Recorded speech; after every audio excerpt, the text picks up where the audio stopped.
tú eres el agente de cambio, tú eres el promotor y entonces tienes que estar preparado para ser ese agente de cambio, ¿no? Mentalmente sobre todo, porque hablábamos de lucha y de la resistencia al cambio. 5S Solet es el podcast donde aprenderás sobre la poderosa metodología japonesa que mejora la eficiencia y organización en cualquier entorno de trabajo. Prepárate para descubrir las 5S y llevar tu entorno laboral al siguiente nivel. ¿Cómo están, amigos? ¿Qué tal? Otra vez con su amigo José Bailón en el podcast 5S Solet, ¿no? Hoy tenemos un invitado de lujo en el 17º episodio. Tenemos al amigo Juan Iglesias. Señor Juan, bienvenido para estar con nosotros el día de hoy, ¿no? Por acompañarnos hoy justamente para este podcast y para poder darnos en este espacio. Muchas gracias por la invitación. Cuando se trata de mejora continua, Kaizen, 5S, siempre estoy dispuesto y con ganas de ayudar. Excelente. Tú digas, José. Perfecto. No, muchísimas gracias. Primero voy a dar una pequeña introducción para que puedan conocer al señor Juan. El señor Juan es director de empresas con estudios en ingeniería industrial, con una especialización en control integral de calidad en Japón y en planeamiento estratégico, de trabajo de responsabilidad social empresarial y de liderazgo en Perú. Amplia experiencia como gerente y director de empresas, determinante en el crecimiento exponencial de empresas en el sector manufacturero, con desempeño exitoso en diferentes culturas organizacionales y en la integración de las mismas. Tiene una amplia experiencia en las áreas comercial e industrial, con experiencia en la dirección de empresas, en gerencia y asesoramiento en el sector manufacturero. Y hoy vamos a trabajar con él, o él nos va a contar un poquito de la gestión de 5S, pero teniendo el foco en las personas. Vamos a trabajar un poquito de eso. Bienvenido, señor Juan, nuevamente. Y cuéntenos, por favor, que los conozcan los amigos que están hoy día en el podcast siguiéndonos, un poco cómo fue su experiencia o cómo llegó usted a estos temas de calidad y experiencia operacional. Mira, José, empecé escuchándote mi CV me abrumo yo mismo de las cosas que he hecho, pero empecé de a poquitos y como se deben de hacer todas las cosas de a pocos y paso a paso, ¿no? Me metí en el tema de la calidad estando en la universidad. Empecé a practicar en una fábrica textil y tenía problemas con muchos desperdicios, mucha segunda calidad. Y como era practicante, al practicante lo mandaron pues a la parte que nadie quería hacer, ¿no? A ver, ahí hay un problema, a ver qué cosa puedes hacer. Y bueno, lo que empecé con el control estadístico de calidad. O sea, primero, para saber una cosa hay que tener data. Ok. Entonces, primero se hizo la data y después se vio cuál era el problema más grande, y entonces se empezó a tratar ese tema. Y con esa data empezamos a atacar el problema y a solucionar problemas, ¿no? O sea, se rompía un hilo. Entonces, ¿cuál era el problema? Que había un hilo que estaba fallado, entonces se cambiaba, ¿no? Entonces se cambiaba el hilo, entonces ya no había más roturas de ese hilo. Ya. Entonces la calidad mejoraba la eficiencia, y yo lo medía, ¿no? En esa época no había las computadoras que tenemos ahora. No existían las laptops, creo que las desktop tampoco existían. Y entonces todo se hacía a mano, y se controlaba y se sacaban los datos. Y al final fui pues a los 3 meses que terminó mi práctica, fui y le dije: mire, hemos hecho esto, se sacó y hemos ahorrado tanto.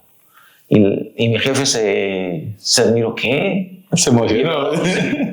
Y me mandaron hasta el dueño de la fábrica para que les explicara, ¿no? Y entonces, sí, qué bien. Entonces, yo me despedía y después el día que me iba, me dijeron si me podía quedar haciéndolo el mismo control, ¿no? Entonces me quedé ahí y ahí empezó. Eso fue el control estadístico. Pero después vino...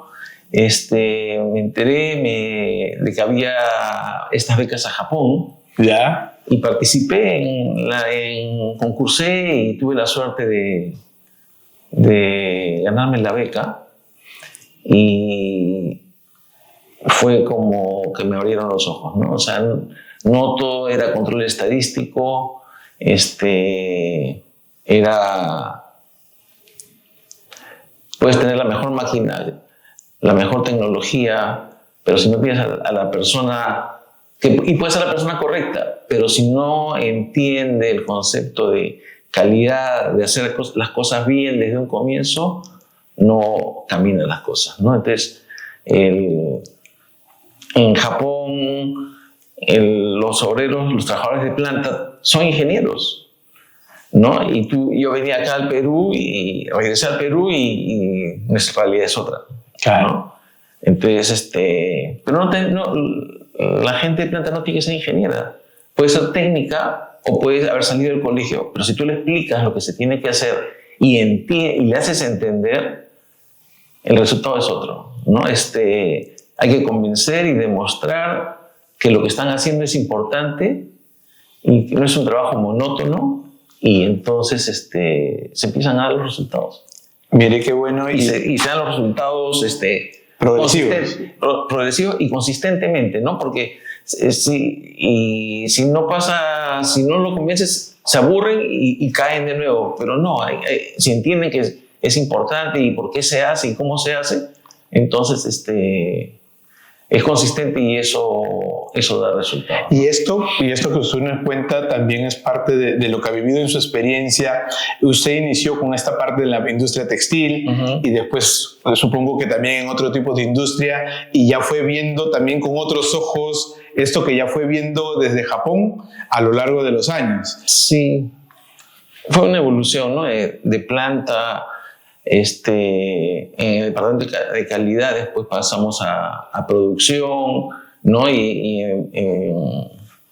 O sea, la gente, por ejemplo, cuando uno estaba en planta, el Gemba Walk, o sea, entrar y caminar, tú sentías pues la energía, ¿no? La gente te decía, en la noche no he estado trabajando bien esa máquina, ¿no? Y mirabas, o sea, y escuchar a la gente, ¿no? Porque si te hablan y ven que lo que te dicen da resultados, entonces se siente escuchada. Se siente escuchada y funciona. Entonces, la comunicación es en ambos sentidos, ¿no? O sea, no es que ellos te tienen que reportar, sino que si ellos te reportan, tú tienes que dar resultados sobre su reporte. Claro. ¿No? O sea, no hay información menor. Si tú vas sumando los detalles, te das cuenta. Sí, el otro día hubo un apagón y en la noche, pero se arregló todo. Pero tú vas al día siguiente y en la sección de tejido empiezas a darte cuenta que empiezan a romperse los hilos porque bajó la tensión y entonces bajó la resistencia y ya subes. Entonces, sabes si se para ese lote, por ejemplo, ¿no? Y lo haces revisar y ya, y así funciona, ¿no? Uno está ahí para coordinar y tratar de entender todo lo que está pasando, por ejemplo, ¿no? Y eso fue en planta. Después yo terminé en ventas, por ejemplo, también, ¿no? Tú vendías un metro de tela, por ejemplo, o sea, a un cliente de jeans, por ejemplo, ¿no? Y te reclamaban, ¿no? Aquí hay una fallita. Y el sistema de calificación textil es por puntos, ¿no? Yeah. Y había que hacerles entender, o sea, y que comprendan que la perfección no existe, ¿no? O sea, perfecto solo Dios. Total. ¿No? O sea, nosotros somos humanos. Por eso existe la mejora continua. Así es. Entonces, nuestra calidad es buena, pero siempre van a haber y se te van a escapar defectos, ¿no? Menores. Espero que sean defectos menores. Defectos mayores ya no debieran de pasar, pero siempre van a haber defectos. Entonces, entender y no solo que entiendan que estamos en el camino de mejoras, pero siempre hay defectos, ¿no? Que es algo que no el cliente a veces no entiende, ¿no? No, ahí tiene una falla.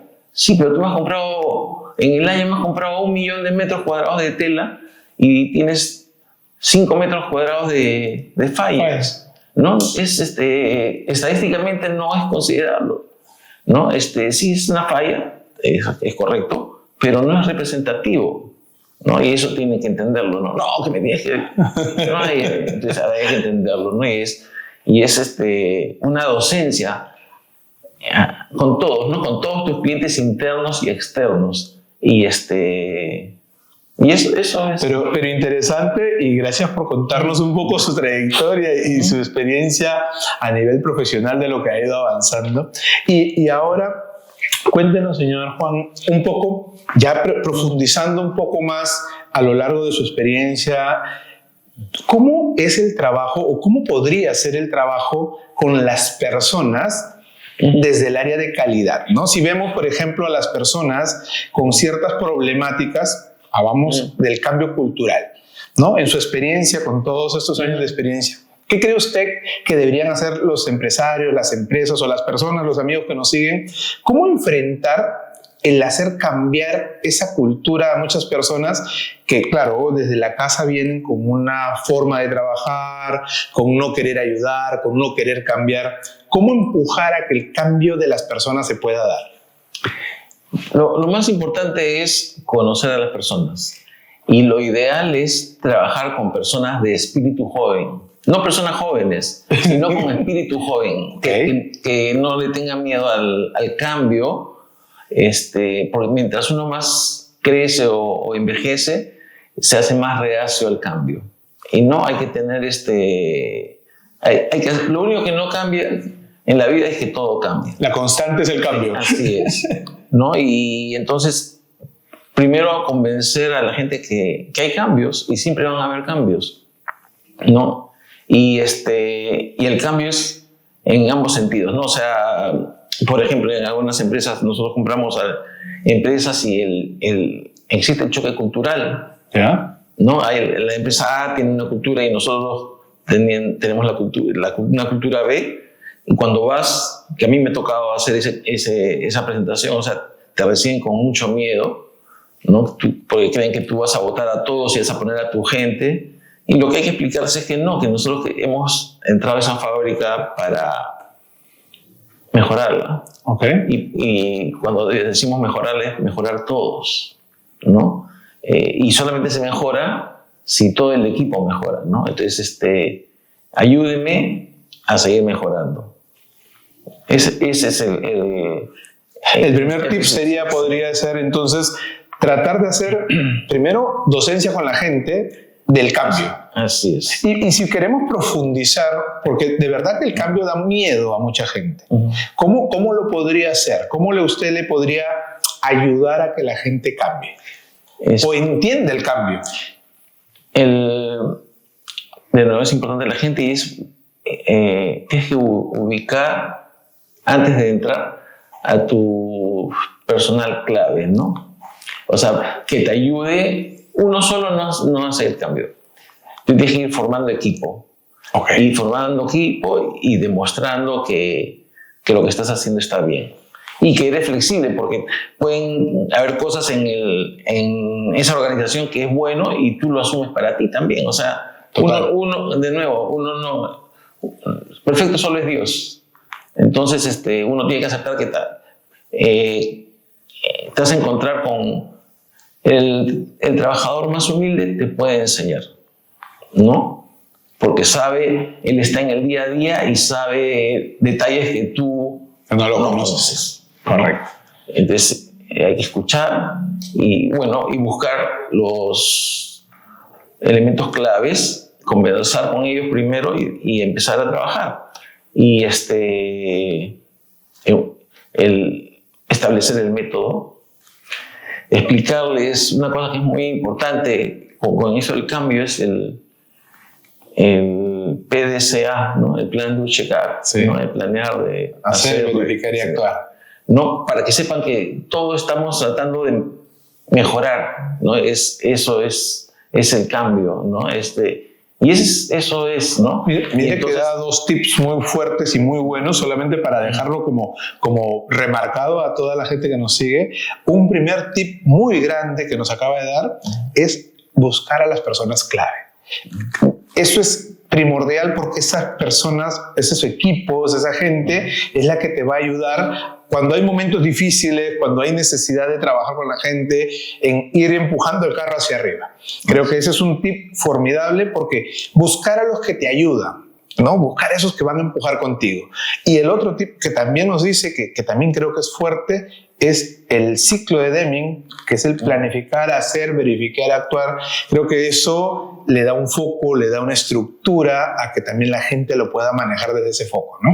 Creo que esos son 2 tips muy fuertes para trabajar el cambio finalmente. Así es, o sea, para empezar tú tienes que, es eso, ¿no? Tienes que saber hacia dónde vas, buscar tus personas claves que te ayuden a sacar el caballo de adelante y aceptar que en el camino vas a tener que hacer revisiones y correcciones pero tener claro el objetivo, ¿no? Que es hacia esa es la meta y hacia eso tenemos que ir, ¿no? Perfecto, yo creo que eso es... Bueno, eso es el comienzo y ese comienzo siempre no termina nunca, porque en tu proceso cada vez vas teniendo más gente clave, o sea, que entiende la idea, que entiende el concepto y entonces vas creciendo. Por eso es que yo hablo mucho del crecimiento exponencial, porque si tú vas armando el equipo que va entendiendo todo, o sea, va a llegar un momento en que ya tu estructura te ayuda a que como empresa, como negocio, crezcas rápido, ¿no? Ya el despacho ya está organizado, la producción está organizada, los pedidos están pedidos. Entonces, una organización que te podía producir, despachar, digamos, 10 toneladas de hilado o de papel, de lo que sea, está lista para despachar 20 toneladas y dentro de 6 meses, 25.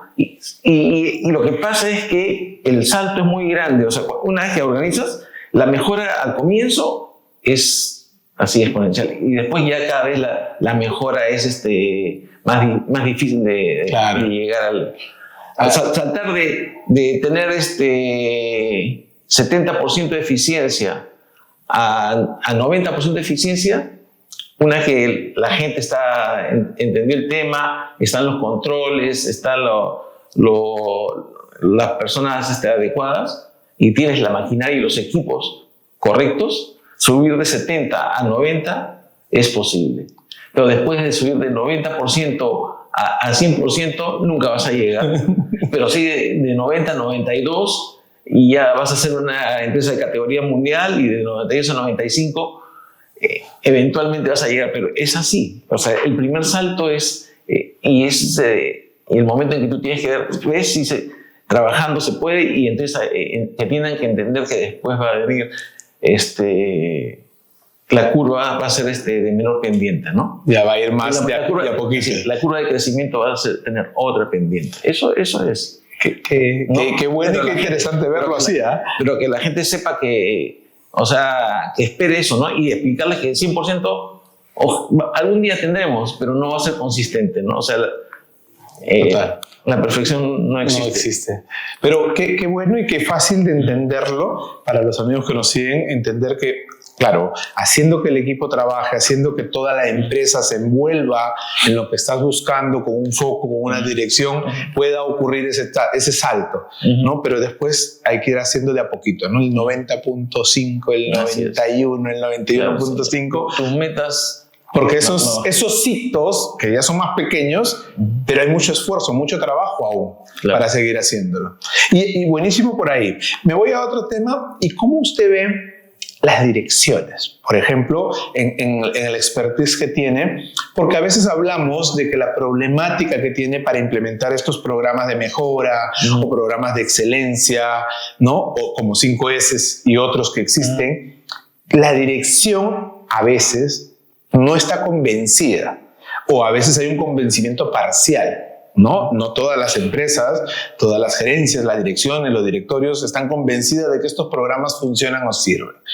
¿Cómo enfrentar a este equipo o a este tipo de personas o a este tipo de directivos para tratar de decirles, oye, sí funciona? ¿Cómo mostrarles hoy, en la actualidad, con la tecnología, con el AI encima, el ChatGPT y todo esto que nos está envolviendo, cómo demostrarle a un directivo que estos programas de mejora continua que pueden venir desde los años 50 o un poquito más atrás, todavía siguen funcionando y aportan mucho valor? Es fácil, o sea, ¿cuál es la misión de una empresa o cuál es la visión? Y si tú ves la misión, entonces orientar tu enfoque a la visión de esa empresa, ¿no? Ser los primeros, ser los mejores en el Perú, en la producción de papel, por ejemplo, o de cajas de cartón, ¿no? ¿Cómo se hace eso? No es con... Se necesita capital, primero, ¿no? Pero no es teniendo la última maquinaria, sino teniendo, ¿no? De nuevo, el diagrama de Chicago de la flecha, ¿no? Que tienes yo lo aprendí en inglés, por eso digo las M's: man, machinery, money, todo, o sea, el hombre, la maquinaria, el dinero, el capital, ¿no? Entonces, todas esos puntos son importantes por igual. ¿Ya? ¿No? Entonces, si ya tenemos a la máquina, tenemos el capital, tenemos el sistema, entonces lo que tenemos que hacer es afinar todo eso para que vaya en la dirección que está planeado, ¿no? Y entonces eso es lo que ese es el enfoque que hay que llevar a un directorio, a un gerente general, decirle ya, tenemos todo y falta esto. Y para corregir cualquiera de los puntos, ¿no? Necesitamos, pues, si nos falta capital, tenemos que ir a pedir capital al banco. ¿Cómo nos presta plata el banco? Si le mostramos un buen proyecto. Okay. ¿Cómo hacemos un buen proyecto? Si está todo hecho con calidad, ¿no? Okay. Nos falta recursos humanos. ¿Qué tenemos que hacer? Capacitar a la persona y capacitar a todo el personal ¿en qué lo tenemos que capacitar? En el que manejen las técnicas de calidad y de producción. Entonces, una persona, si tú le enfocas eso al directorio, o sea, al director o al gerente general, él dice, sí, pues entonces ya estamos de acuerdo que necesito esto. Okay. Entonces, se va a decir, ¿cuánto va a costar? No va a costar tanto, no tenemos esa plata, entonces tú tienes que ir, bueno, pero lo podemos hacer en 2 años, 3 años, pero hacia allá tenemos que ir. Okay. ¿No? Esa es la dirección que se tiene que tener. Pero es bueno, entonces, uno de los tips que pudiésemos dar es ver la visión de la organización, ver a dónde quiere llegar y tratar de plantear, ¿no?, estas herramientas que van a ayudar para poder presentar estos proyectos que van a ayudar a que esa visión se llegue. En el objetivo, tanto 5S, yo a veces digo 5S porque puede ser una muy buena base para los demás sistemas, ¿no?, para los demás programas y demás, pero en general es buscar la visión de la organización para que puedas acompañarlo, creo que siempre con números. Los números es importantísimo porque nadie te va a aprobar un proyecto o algo si no tiene los números claros. Sí, si no hay números, no es proyecto. Pues, es correcto. Es un sueño. Es una ilusión que tienes ahí de un sueño que quieres llegar. Un ingeniero tiene que tener las cosas escritos en blanco y negro y con números. Sí, ¿no? total. Si no, no te presentes pues ¿cómo te vas a presentar a un directorio, a una gerencia si no tienes claro, información? El proyecto tiene que tener un inicio, un fin, una rentabilidad, un retorno. Un TIR, todas esas cosas. Eso tiene que aparecer en el proyecto, pero es interesante verlo desde esa visión, que la visión o el foco donde va la organización sea como el eje para que tú proyectes o coloques todo el proyecto en esa dirección, ¿no? Y se dé como la herramienta a usar uno de estos programas o estas metodologías, ¿no? Claro. Que pueda ayudar con la excelencia a poder llegar a ese proyecto. Eso también está buenísimo como uno de los tips que podamos dar a las personas, porque es verdad, ¿no? A veces estos proyectos dicen, no, hay que implementar 5S, sí, o hay que implementar TPM, o hay que implementar cualquier proyecto de mejora o de excelencia, y se quedan en todos porque la dirección dice después, ¿para qué sirve eso? ¿Para qué gano? ¿No? O en cuánto tiempo recuperamos lo que vas a invertir, porque vas a ir y decirle me cuesta tanto, ¿no? Pero, y algo que creo que es importante, y lo acabamos de decir implícitamente, pero es prepararse. Es prepararse para presentar el proyecto. Claro. Porque a veces suele pasar, y lo he visto en algunas empresas, ¿no? Sí, hay que implementar todo, pero van con el sueño, van con la ilusión, ¿no? Y no van con el proyecto planteado, porque es un proyecto. La implementación de un programa, un sistema es un proyecto que tiene que tener números, tiene que tener evaluación, tiene que tener un inicio, tiene que tener quizás no un fin, pero sí unos tiempos proyectados de retorno y de rentabilidad, ¿no? Creo que eso va a ser una muy buena, un buen tip para los amigos que nos siguen. ¿Por qué? Porque así te vas a preparar como directivo, como gerente o como persona que va a presentar el proyecto, ¿no? Que eso va a ayudar a la gente que lo pueda tener claro. Claro, porque estamos hablando de empresas, pero también es en la casa sirve, ¿no? O sea, las personas cuando entienden el concepto de calidad se dan cuenta que si funciona en la oficina o en la fábrica, también funciona en tu casa, ¿no? Hay un orden, ¿no? Con orden se vive más fácil. Sí. Si todo, ¿no? No tienes que buscar las cosas, o sea, las 5 veces, ¿no?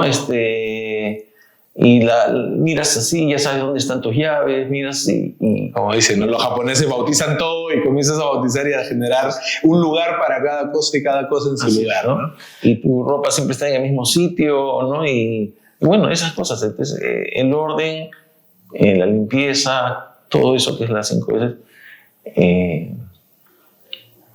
Estaba hablando con gente de calidad, ¿no? Y por una cuestión cultural, por ejemplo, los japoneses lo tienen asumido internamente. Quizás acá lo tenemos que enseñar. Sí, ¿no? Eso. El orden, a veces no hay... Vivimos en el caos, a veces, ¿no? O sea, el caos... Una cosa tan sencilla, el tráfico, por ejemplo, ¿no? O sea, si estuviese todo más ordenado y si todos supiésemos respetar las leyes del tránsito y respetar al prójimo, ¿no? Todo fluiría mucho mejor. En vez de demorarte para ir a Ñaña, que es una de las plantas en las que estamos nosotros, hora y media, te podrías hacerlo en 90 minutos. Digo, ¿no? Pero es así, o sea... Claro, en la calle, en la planta, en la fábrica, en la oficina, en la casa, en la escuela. Ahí, tú sabes, yo soy el presidente del Comité Autónomo del Premio Nacional 5S, y ahí vemos el caso de una escuela, por ejemplo, que le ha cambiado la vida mucha gente a los niños, y como han seguido implementando las mejoras continuas, le está cambiando la vida a los padres, y los padres están felices con lo que está pasando, ¿no? Y es un efecto multiplicador, o sea, es una espiral positiva, ¿no? Es un efecto. Ya hay otros colegios que están haciendo. Yo sé que en tu empresa también hay un colegio que está Ramiro Prialé. Ya, y así como tú, hay otras empresas también que también lo usan. Minera Poderosa, por ejemplo, yo sé que tiene un programa para el tema, ¿no? O sea, y se ve, ¿no? Y cuando se dan cuenta los padres de cómo están haciendo y cómo hacían, se ríen, se asombran. ¿Por qué no lo hacíamos así antes? O sea, ¿no? Es eso, ¿no? Y ojalá que por llamarlo de una manera, contaminación positiva siga creciendo, ¿no? Y ese es uno de los objetivos, por ejemplo, de este Premio Nacional 5S, ¿no? Es que estas prácticas o sistemas o teorías sean de más uso en nuestra que sociedad. se difundan más, ¿no? Que Sí. lo hablábamos hace poco también con unos amigos y era que ojalá que, por ejemplo, contaba un poco la historia, ¿no? De cómo inicialmente en el premio habían 10, 12, 15 y este año tenemos ya 40 empresas que están participando. Y esto se vuelve un efecto multiplicador logarítmico, según mi teoría. ¿Por qué? Exponencial. Porque digo, solamente es cuando llega una persona, un profesional a la empresa que está practicando 5S, esa persona aprende, ¿ok? Coge las buenas prácticas, destaca y se va a otra empresa que no lo tiene y va a ir a implementarlo, porque se da cuenta que le funciona, le sirve, le suma. Y ya vas a tener otra empresa que está trabajando de lo mismo, ¿no? Entonces, esto se va a volver un efecto multiplicador. Esperemos que sigan creciendo. Creo que la difusión ayuda a que eso se pueda dar. Perfecto, señor Juan. Entonces, nos quedan claros todos estos tips que hemos venido hablando, pero ahora hablemos de un tip importante también que se da, que es la motivación. ¿Cómo trabajar dos frentes? ¿Cómo ayudar o ver la motivación a la gente? ¿No? ¿Cómo hacer para que las personas estén motivadas? Para implementar cualquier programa de mejora, de excelencia, ¿cómo trabajar con ellos para la motivación de ellos? Pero también, ¿cómo trabajar la motivación para nosotros, que somos los que llevamos los programas? Y a veces, claro, no hay recursos, no hay todo el soporte, hay la desmotivación. ¿Cómo impulsarnos nosotros mismos? ¿Qué opina de esos dos francos o cómo los ha visto a lo largo del tiempo? Te lo digo como un ejemplo, o sea, para motivar y para llevar a la gente a la meta que tú te has fijado, lo primero es que tú tienes que creer en la meta. Y tienes que estar tú motivado, ¿no? Es, por ejemplo, como cuando uno va en el avión y te dicen, antes de partir, te enseñan los cinturones de seguridad y si hay un problema van a caer unas mascarillas. Y si usted viaja con niños, primero póngase usted la mascarilla y después a los niños. Y es igual con la motivación. Primero tú tienes que estar motivado, tú tienes que creer, porque si tú no crees, tu mensaje va a ser falso y hueco y la gente no te va a comprar o no te va a creer lo que dices. Entonces, tú tienes que creer. Lo más importante, o sea, si tú estás seguro de que funciona. De que funciona, sí. Si tienes dudas, primero soluciona tus dudas y después sal a vender o a convencer y a motivar a la gente. Pero si tú tienes dudas, se siente, en tu mensaje se siente, no hay seguridad, no hay afirmación y la gente lo siente. Entonces, no es auténtico. Y lo que uno tiene que hacer siempre es ser auténtico, ¿no? Es la regla básica para que la gente te crea y confíe en lo que tú dices. Si tú tienes la verdad, ¿no? La gente te va a seguir. Así es, ¿no? La gente te va. Pero y entonces, cuando usted, porque es correcto lo que nos dice, ¿no? Que hay que estar y creernos lo que estamos haciendo, claro. Pero y en el sentido, ya yendo más a profundidad, cuando, por ejemplo, lanzaste el programa, la dirección te apoya, la dirección te da los recursos, dicen comencemos, vas avanzando en el tiempo. Esto es un trabajo del día a día, un trabajo de crecimiento, un trabajo de hoy lo hago, mañana también. Pero hay mucha gente que te jala para abajo, mucha gente que tampoco apoya y demás. ¿Cómo te automotivas tú? O sea, ¿cómo tú mismo te dices, tengo que seguir, tengo que continuar? Obviamente, conociendo y sabiendo el objetivo y la meta, pero somos humanos. Viene la parte también de la desmotivación. ¿Cómo inyectarle desde la dirección a esta persona para decirle, oye, no, sigamos, continuemos? ¿Cómo le hacemos para impulsarle esa adrenalina o esa inyección de que hay que seguir? Tú eres el agente de cambio. Tú eres el promotor y entonces tienes que estar preparado para ser ese agente de cambio, ¿no? Mentalmente sobre todo, porque hablábamos de lucha y de la resistencia al cambio, siempre va a haber, ¿no? Y tienes que tener la seguridad o la sapiencia de enfrentar esos problemas, ¿no? O sea, al comienzo tienes que exponer, convencer y demostrar. Y vas a ir ganando gente y es gradual. pero hay veces es doloroso, pero hay gente que no acepta esos cambios y tienes que hacer el cambio de gente, de personal. O sea, tú tienes una meta clara, sabes cómo es y has hablado claro y has explicado y tienes todas las herramientas. Si alguien no quiere usar las herramientas, si alguien no quiere colaborar en lo que es y es un estorbo en la organización, ¿no? Se le explica primero, oye, si sigues así, esto, vamos a tener que tomar medidas, o sea, acá esto es lo que estamos midiendo y tú no estás rindiendo, y se explica y se tiene que tomar, ¿no? O sea, es ser líder a veces no es fácil, pero hay que tomar las medidas que se tienen que tomar. Tienes que ser justo siempre, ¿no? O sea, hay que darle la oportunidad. Esa es una palabra importante. Pero, o sea, tú tienes una meta, tienes un plazo y tienes un equipo. Y el equipo tiene que estar orientado hacia lo que se busca, ¿no? Si no da resultados, o sea, y para todo ahora es fácil porque hay indicadores para todo, ¿no? No sé, tú dímelo y hay indicadores. Siempre hay un indicador. Hoy ya está, ¿no? Pero nos dijo algo, o me comentó ahorita algo importante, ¿no? Que también es responsabilidad de los líderes de tomar las decisiones, porque tú eres responsable si dejas a la manzana podrida ahí.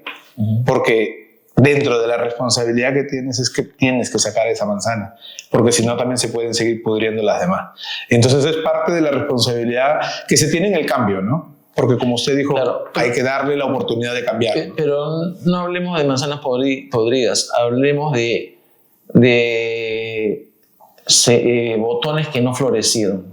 Bueno, más propositivo. Sí, eso. Correcto, o sea, correcto. Y ese tiene que ser el enfoque. O sea, bueno, tú pasó tu tiempo y no floreciste, entonces te tengo que sembrar otra semilla y buscar que en tu maceta haya una planta que florezca, ¿no? Una flor hermosa que pueda mostrar mejor el jardín, ¿no? Así es, ¿no? Pero es bueno porque también es un mensaje propositivo, es correcto. Siempre hay que mirarlo de esa manera, ¿no? Entonces,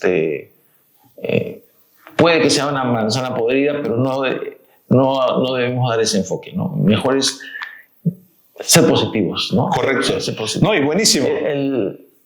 En tu discurso... Bueno, yo en mi discurso, yo no trato de no hablar en persona, pero trato de evitar la palabra no. O sea, siempre hay que, por ejemplo, ¿no? en lo que es no, yo soy antiaborto, por ejemplo, que es una cosa que es bien discutida, ¿no? Cada uno tiene su opinión, pero yo no soy antiaborto, yo soy pro vida. O sea, esa es la cuestión. Hay que buscarle no la negación, sino la afirmación. La afirmación propositiva, sí, correcto. Y ese es lo digo porque es un ejemplo clarito, ¿no? Cada uno tiene su opción y se respeta, pero ese es el tema, ¿no? Hay que ser pro algo, no hay que ser contra algo. Así es. Tú no eres anticomunista. No, tú eres liberal o eres capitalista, ¿no? Hay que, cuando te definas, no seas anti algo, tienes que ser pro algo. Y mire qué tan fácil suena, pero es algo que genera... No, está en la mente. El tratar de buscar siempre... Por eso decimos que no existen no conformidades, ¿no? O sea, existen oportunidades de mejora. Y creo que en el ambiente del lenguaje ayuda mucho más, ¿no? Porque no lo ves como un error o un problema, sino lo ves como un proceso de mejora. Y eso es espectacular siempre viéndolo. Y finalmente, para ver ya este cierre, porque es interesante trabajar con personas o hablar de personas, porque es parte de lo que estamos tratando de buscar, porque las personas todas somos diferentes, ¿no? O sea, cada persona es un mundo, es una cultura, es una historia y cada uno es distinto trabajarlo desde su expertise, desde su experiencia. ¿Cómo ha visto el cambio a lo largo de estos años con las personas?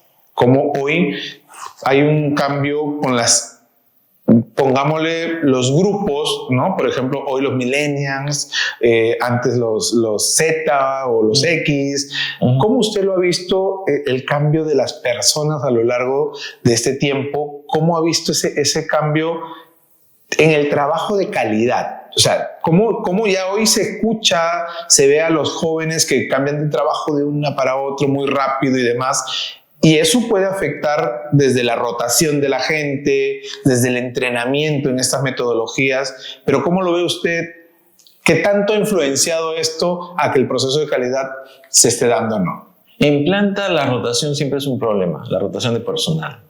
Y siempre la rotación de personal es costosa. Porque tú has entrenado, capacitado a la persona y cuando ella está madura se va. ¿Qué cosa hay que hacer? Hay que siempre tenerla motivada, siempre que busque cosas nuevas de capacitar, ¿no? Que venir al trabajo sea algo entretenido, ¿no? Que se diviertan. Bueno, no que se diviertan, porque tampoco no es diversión, pero sí que la pasen bien, Okay. ¿no? O sea, que haya un buen clima laboral. Y cada vez más, o sea, generacionalmente, o sea, antes y ahora más, se busca un mejor clima laboral, porque en un buen clima laboral hay menos rotación. Pero tienes que enfocarte más en las personas también, ¿no? O sea, antes sí con el sueldo suficiente, ¿no? Ahora tienes que darles capacitación y que la gente se sienta valiosa en el trabajo que hace, ¿no? Es importante, ¿no?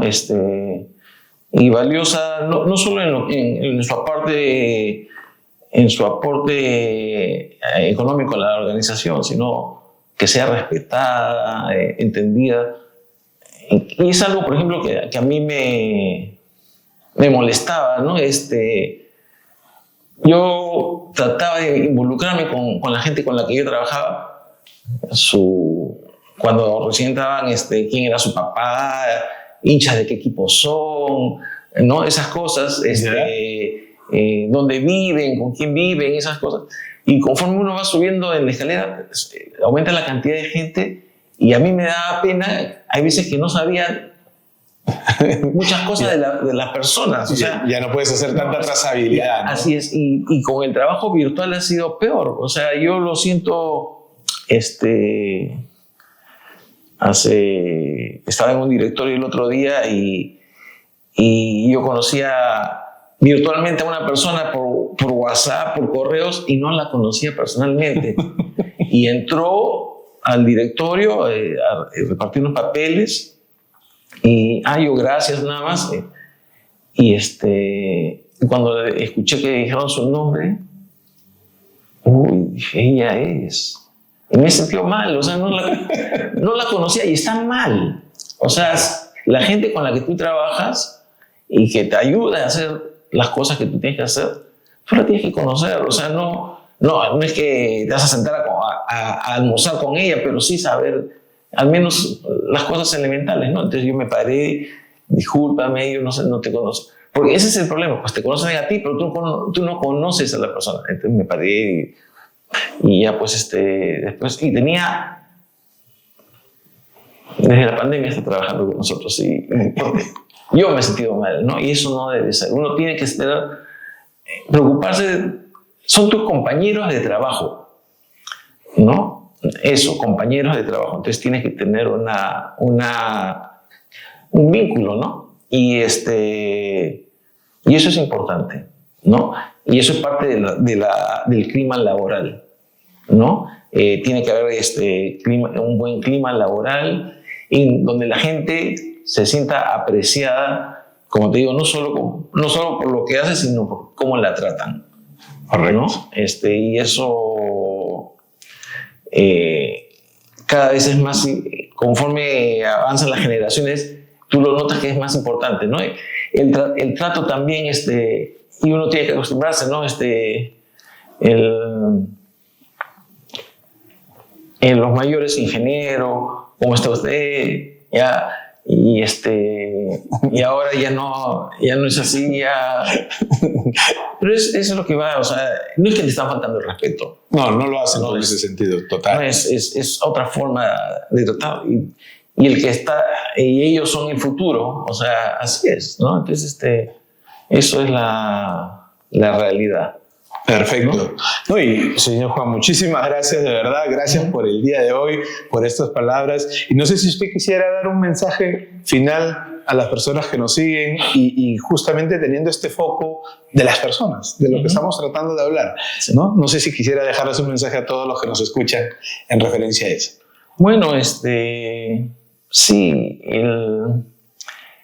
este podcast está orientado y enfocado en general a la gente que le interesa la calidad y a la gente curiosa de calidad, ¿no? Y a los que no saben nada de calidad, pero se encuentran este podcast interesante.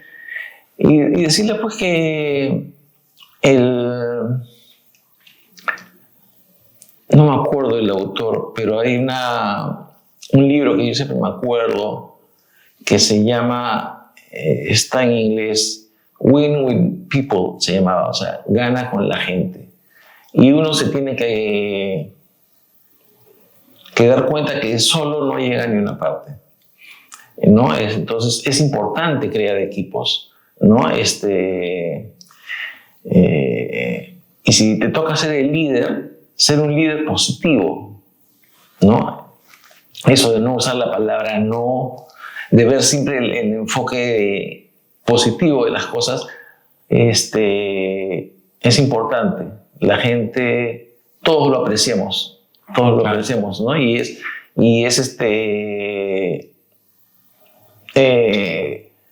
aceptar que nos vamos a equivocar. Todos nos equivocamos. Esa premisa, no existe la perfección, ¿no? Y solo se equivoca el que hace. Si tú tienes un colaborador, como se le dice ahora, un trabajador, que no se equivoca, es porque no está haciendo las cosas. ¿No? Suele pasar. Está pasando piola, o sea, para que no le... ¿no? Y entonces tienes que mirarlo para que le pierda miedo o sea, hay que hacer las cosas y ser permisibles al error. No, o sea, no aceptar el error. O sea, tú no hay que permitirlo, pero aceptar que pasa. O sea, es una posibilidad. Siempre que tenemos que tratar que sea la mínima, pero siempre va a pasar. O aprender de ellos, ¿no? Que eso es lo más importante. Sí, así es, ¿no? Entonces, sí. Perfecto, señor Juan, muchísimas gracias por acompañarnos el día de hoy, gracias por el tiempo de estar con nosotros, con nuestros amigos que nos están siguiendo. Solamente unas preguntas rápidas, por ejemplo, un libro que nos recomendaría, ya nos recomendó uno, ¿no? Win the People, ¿no? Win with People. Win with People. Gente. Otro. Yo para los nombres soy muy malo. Déjame buscar acá porque tengo un libro que me acabo de comprar, es muy antiguo, pero un ratito, a ver, si me permites. Está bien. Nos sirve mucho. Sí. De por sí, yo ya voy a ir a buscar el Win the People. Porque es importante el tratar de tener estas referencias, porque son algunos libros que ayudan mucho a la gente que nos sigue, a la gente que busca cómo tener algún tema de mejora e ir mejorando, ¿no? Sí. Un libro que estoy leyendo ahora, justo hace 2 semanas me lo compré, que se llama El hombre en busca de sentido, de Viktor Frankl, que es un psicólogo, pero judío, que estuvo en un campo de concentración y que encuentra su experiencia, ¿no? Y ese es un poco como en las situaciones límites, cómo reacciones. Es un libro interesante. Buenísimo. El hombre en busca de sentido. En busca de sentido. Perfecto. Es chiquito, es delgadito, o sea... Es amigable. Así es. Excelente. ¿No? Si usted tuviese la oportunidad de coger o de conversar con una persona de la historia y tendría la oportunidad de tomarse un vinito o un cafecito con él, ¿a quién buscaría y por qué? A Deming. ¿Y qué le diría? Nada, me sentiría a escucharlo, a ver qué cosa, su experiencia de vida, cómo es que una cosa tan sencilla como su PDCA. ¿De dónde lo sacó? ¿Cómo se, no? Porque es así, o sea, es Son cosas sencillas que hacen el cambio. Ahora ya todo va mejor, ¿no? 5S, 7 herramientas, todo. Pero todo empezó con estos temas así, o sea, sencillos, ¿no? Y por ejemplo, eso en lo que es nuestra carrera, nuestra especialidad, ¿no? Sería Deming, entonces, la persona que lo buscaría. En el Perú, por ejemplo, no sé, pues con San Martín o con Bolívar, para entender cómo es que se lanzaron. No quisieron inventarle. No, sí. Pero perfecto. Y finalmente, una persona que usted admira. Admiro a muchos. Admiro a los que se atreven. Admiro a los que hicieron realidad sus sueños, ¿no? Es muy general, o sea, admiro. Sí, eso, ¿no? Pero qué importante es el atreverse, ¿no? Como le decía, hay que tener miedo, pero hay que atreverse con miedo. Sí, así es. Eso es lo que dices tú al comienzo de esta conversación. Perfecto. No, señor Juan, muchísimas gracias por acompañarnos el día de hoy. Gracias por su tiempo. Y creo que va a haber una segunda parte, sí, para acompañarnos. No quisiera dejar también de agradecer a todos los amigos que nos siguen, invitarlos a suscribirse, invitarnos a acompañarnos siempre en participar con sus comentarios y demás. Agradecer a Lucina Om, ¿no? Por todo el acompañamiento, por las luces de la producción. ¿Qué le pareció? También. Muy bien. Sorprendentes también, ¿no? Y a los amigos de Arte Visual, ¿no? Por acompañarnos y siempre estar con todo este equipo de producción, con todas las cámaras que ayudan a este proyecto pueda hacerse posible. Ya saben, 5S Solet, el podcast que los acompaña. Muchísimas gracias, que estén muy bien. Cuídense, muchas gracias. A ti. Perfecto. Gracias. Chao.